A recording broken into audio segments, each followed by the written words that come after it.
Us, we've got a quarterback. Talk to us about what's happening down at Viking land.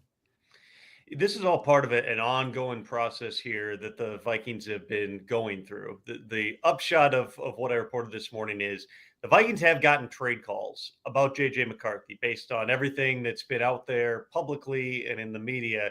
They have rejected those trade calls on JJ McCarthy. And what they've told other teams is we're moving forward with JJ McCarthy as our quarterback. They still intend and plan to add a veteran quarterback, whether that's through free agency or the draft. And they believe there are options there, but they are not pursuing Aaron Rodgers at this time. JJ McCarthy is entering the offseason as QB1. This is something that's not just about 2025. It's about 2026, 27, beyond. This is a guy you believe can be your franchise quarterback. What's the best way to set him up and make sure that he's getting maximum exposure, maximum opportunities to grow into that type of a role? Kevin O'Connell and Aaron Rodgers have known each other for like 15 years. They're both from California. They've been talking since they were both NFL players. And so Minnesota's a place that quarterbacks want to come. And when a four-time NFL MVP says, hey, I'd like to play there, you'd be derelict in your duties as the coach or the GM or anyone else with the organization to not sit back and go, okay, let's at least have this discussion. And so there's been a lot of dialogue. There's a ton of respect between Kevin O'Connell and Aaron Rodgers, but Aaron Rodgers has been made aware that the Vikings are going to go in another direction right now, which means that his options are the Giants, the Steelers, or wait, potentially retire, but potentially just wait and see if there's anything else develop someplace around the NFL in the coming months here. The Steelers stand waiting to sign Aaron Rodgers. The Giants stand waiting to sign Aaron Rodgers. He's got to make up his mind. For the Vikings, though, this is very much them giving JJ McCarthy the opportunity that a knee injury cut short a year ago, which is step in, be the guy. Let's see how he develops through the course of this offseason. I'm told that his weight is back up. He's weighing like 207 to 209 right now. The knee is not an issue for him. He's been working out at the facility. He looks great. Now here comes that opportunity for him to potentially solidify a position that every Vikings fan knows. It's been a long time since, at least with a rookie quarterback, that it's truly been solidified for years to come. Tom Pelissero, NFL Network, joins us, and you can watch him on KFAN.com/watch right now if you want to see him say what he's about to say. So just to clarify, so what you're saying, Tom, is it wasn't just that KOC and Aaron Rodgers go way back and they know each other and there's mutual respect.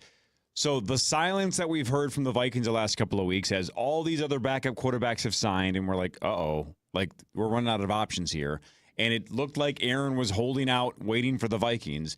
Are you saying that the Vikings were silent because they were truly considering this? Even though everything you just laid out with JJ makes the most sense long-term, that seems to be the most logical plan, but they had to hit pause and say, should we do this? What are the pros? What are the cons? This was a serious consideration.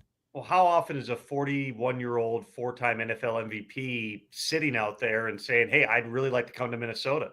I'd come and not have to make a lot of money. I'd just like to play there and finish my career the right way. And those are, I'm paraphrasing, obviously. I'm not on those calls, but that's more or less the message that Aaron Rodgers delivered. And so, again, him and Kevin O'Connell have a very close relationship, and there was a ton of back and forth there. And there's a lot to consider here because, again, it's not just about this year. It's about where does this go in the future? Aaron Rodgers at age 41 is not Aaron Rodgers at age 31. He's not the same player. He doesn't move the same way. But you saw flashes toward the end of last season of what he still can do. It would alter your locker room dynamics. It would certainly alter your team. It would alter, at minimum, the trajectory of J.J. McCarthy's career, if not his future in Minnesota. All those things had to be taken into account. The Vikings are never going to speak in absolutes. And I'm sure after 4 years of Kevin and Kwesi running the organization, you guys have figured that out. There's very rarely a hard line, yes, we will, no, we won't. It's usually you leave every door open because you just don't know. God forbid something were to happen to J.J. McCarthy in minicamp and Aaron Rodgers is still sitting out there. You can't totally slam the door on anything at that point because you would need something different. But right now they've got a healthy J.J. McCarthy who looks really good, who's motivated to embrace this opportunity. That's what they've told other teams when they've called on J.J. McCarthy. Hey, would you trade him? Absolutely not. He's our guy. We're moving forward with him as our quarterback here. And, that's going to be their plan going into the offseason, allowing them to have a young quarterback on a rookie contract and allowing you to spend the way that the Vikings have spent to solidify the interior offensive and defensive lines over these past few weeks.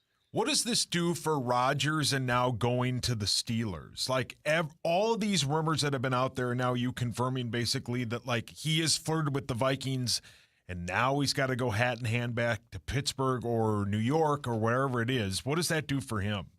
I don't know that it's hat in hand, Sauce, because there's been ongoing dialogue, from what I'm told, between Aaron Rodgers, his agent, and the Steelers. Aaron Rodgers has been speaking directly to certain members of the organization. He's very much remained engaged. I think it's fair to say this, and this is my words, not anybody from the Vikings telling me this. I believe that the Vikings and Aaron Rodgers was always a long shot. I think that it was painted by certain people to be like a 50-50 proposition. Hey, are you going to choose J.J. McCarthy? Are you going to choose Aaron Rodgers? This was always about how do we set this up for J.J. McCarthy in the long run while also giving ourselves the best opportunity to win in 2025. And those two things are, in conflict at times. But I never got the sense that this was a strong possibility with Aaron Rodgers. Again, you have to consider it because it's such a unique opportunity here. But they also know what they've got in J.J. McCarthy.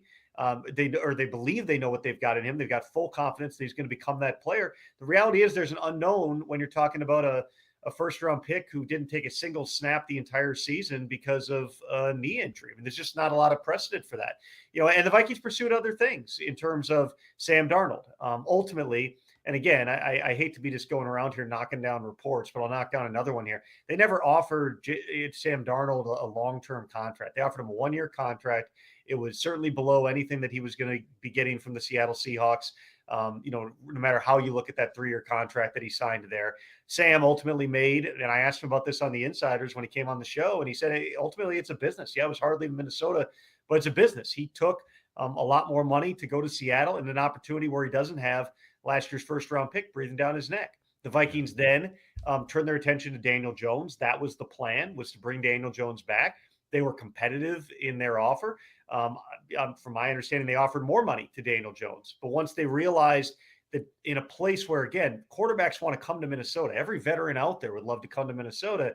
When they got the sense that Daniel Jones was not committed and convicted that he wanted to come back, they pulled the offer. They pulled Daniel Jones' offer, told him we're moving on, and he went to Indianapolis. So, this idea that, hey, the options are drying up and, this guy signed here and what are the Vikings going to do? I would just tell you guys again, my words, I don't believe that any of the players who have signed outside of Sam Darnold and Daniel Jones, I don't believe any of those guys were players that the Vikings were targeting to be the other veteran quarterback in the room.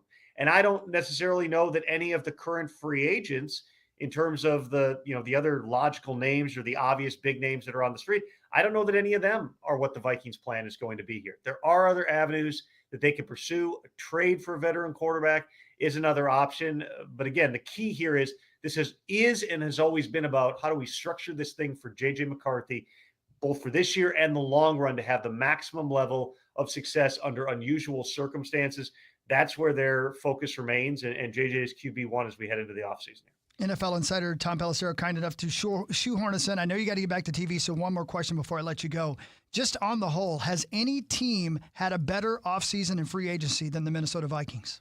Well, I think that, that's kind of been covered up a little bit. Nobody's talking about all the Vikings offseason moves that they've made. They went in with a clear plan, which was, hey, we need to get better, bigger, tougher, more physical on the interior of both lines. That's what showed up, especially in the Rams playoff game.